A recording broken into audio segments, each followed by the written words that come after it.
భూమి మీద పుట్టిన ప్రతి జీవికి మరణం అనేది అనివార్యం. అంటే భూమి మీద పుట్టిన ప్రతి జీవి కాలక్రమంలో చనిపోవాల్సిందే. అలా మరణించే ప్రతి జీవి వచ్చే జన్మలో మరలా జన్మిస్తుందని మన పెద్దలు చెప్తారు. అయితే అది నిజమా అబద్ధమా? నిజంగా ఒక మనిషి చనిపోతే వచ్చే జన్మలో తప్పకుండా జన్మిస్తాడా అనే విషయాన్ని ఎలా చెప్తున్నారు? ఒక మనిషి యొక్క జననం మరణం ఆ మనిషి జీవిత కాలంలో చేసి క్రియల మీద ఆధారపడి ఉంటుంది. అంటే ధర్మం వైరాగ్యం మంచి చెడులను బట్టి తరువాతి జన్మలో ఆ మనిషి ఏ రూపంలో జన్మిస్తాడు అనే విషయాలను గరుడ పురాణంలో స్పష్టంగా వివరించబడ్డాయి. అంతేకాకుండా మన చిన్నప్పుడు మనం మంచి పనులు చేస్తే స్వర్గానికి వెళ్తామని, చెడు పనులు చేస్తే నరకానికి వెళ్తామని మన పెద్దలు చెప్తూ ఉంటారు. అయితే ఆ స్వర్గ నరక లోకాల గురించి కూడా గరుడ పురాణంలో అనేక విషయాలు ప్రస్తావించబడ్డాయి. హిందూ సనాతన ధర్మంలో గరుడ పురాణం అనేది మహాపురాణంగా పరిగణించబడుతుంది. అయితే చనిపోయిన వ్యక్తుల ఆత్మ అనేది స్వర్గానికి వెళ్తుందా లేదా నరకానికి వెళ్తుందా?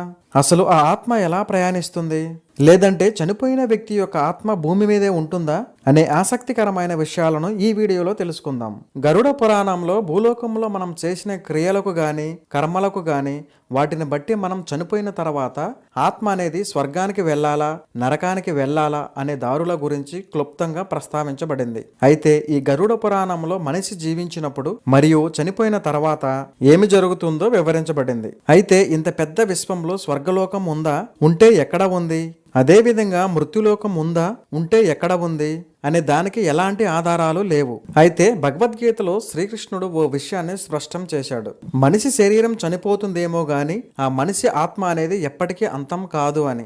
ఒక వ్యక్తి పాత బట్టలు మార్చుకుని కొత్త బట్టలు వేసుకున్న విధంగానే చనిపోయిన వ్యక్తి యొక్క ఆత్మ కూడా శరీరాలను మారుస్తుంది. దీన్ని బట్టి మరణం అనేది శరీరానికి తప్ప ఆత్మకి కాదు. 5 మూలకాలతో తయారైన శరీరానికి మాత్రమే మరణం సంభవిస్తుంది. గరుడ పురాణం ప్రకారం ఒక వ్యక్తి చనిపోయినప్పుడు అతని ఆత్మను తీసుకుపోవడానికి యమదూతలు వస్తారు. అక్కడ తన పాప పుణ్యముల గురించి పరీక్షించబడుతుంది. అయితే ఈ ఆత్మను యమదూతలు తీసుకెళ్లక ముందు తన కుటుంబ సభ్యులను బంధువులను పలకరిస్తూ వారి మధ్యనే తిరుగుతూ ఉంటుంది. కానీ అక్కడున్న కుటుంబ సభ్యులకు గాని బంధువులకు గాని ఆత్మ యొక్క మాటలు ఎవరికీ వినపడవు. ఈ సిచ్యువేషన్ చూసిన ఆత్మ చాలా బాధపడుతూ ఉంటుంది. చనిపోయిన ఆత్మ తన శరీరంలోకి వెళ్ళడానికి చాలా ప్రయత్నిస్తూ ఉంటుంది. ఆత్మ అనేది యమదూతల బంధంలో ఉంటుంది కనుక తన శరీరంలో ప్రవేశించడానికి వీలు కాదు. తన కుటుంబ సభ్యులు ఏడుస్తూ ఉండటం చూసి ఆ చనిపోయిన ఆత్మ బాధపడుతూ ఉంటుంది మరియు ఏడుస్తూ ఉంటుంది. కానీ ఆ సిచ్యువేషన్ లో ఆత్మ ఏమీ చేయడానికి అవకాశం ఉండదు. తన జీవితంలో తాను చేసిన క్రియలను జ్ఞాపకం చేసుకుని ఏడుస్తూ ఉంటుంది.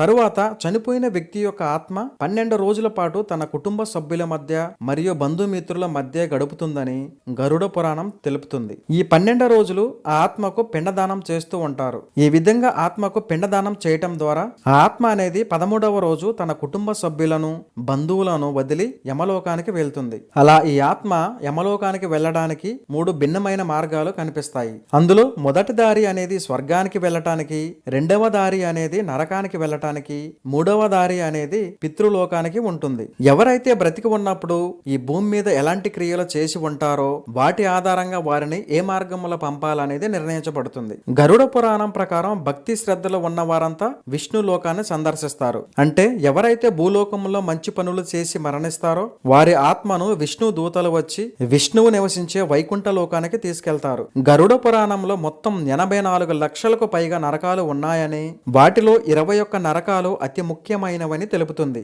భూమి మీద ఎవరైతే ఎక్కువ పాపాలు చేస్తారో వారి ఆత్మలకు చాలా క్రూరమైన కఠినమైన శిక్షలు విధిస్తారు. మరణించిన ప్రతి వ్యక్తి యొక్క ఆత్మ కూడా దాని కర్మల ఆధారంగా విధించిన శిక్ష ముగిసే వరకు నరకంలో ఉంచుతారు. సో ఈ వీడియో ద్వారా చనిపోయిన తర్వాత ఆత్మ ఎక్కడికి వెళ్తుందో దాని ప్రయాణం ఎలా ఉంటుందో తెలుసుకున్నాము. ఈ వీడియో మీకు నచ్చినట్లయితే లైక్ చేయండి, షేర్ చేయండి, ఈ ఛానల్ని సబ్స్క్రైబ్ చేసుకోండి. Thanks for watching.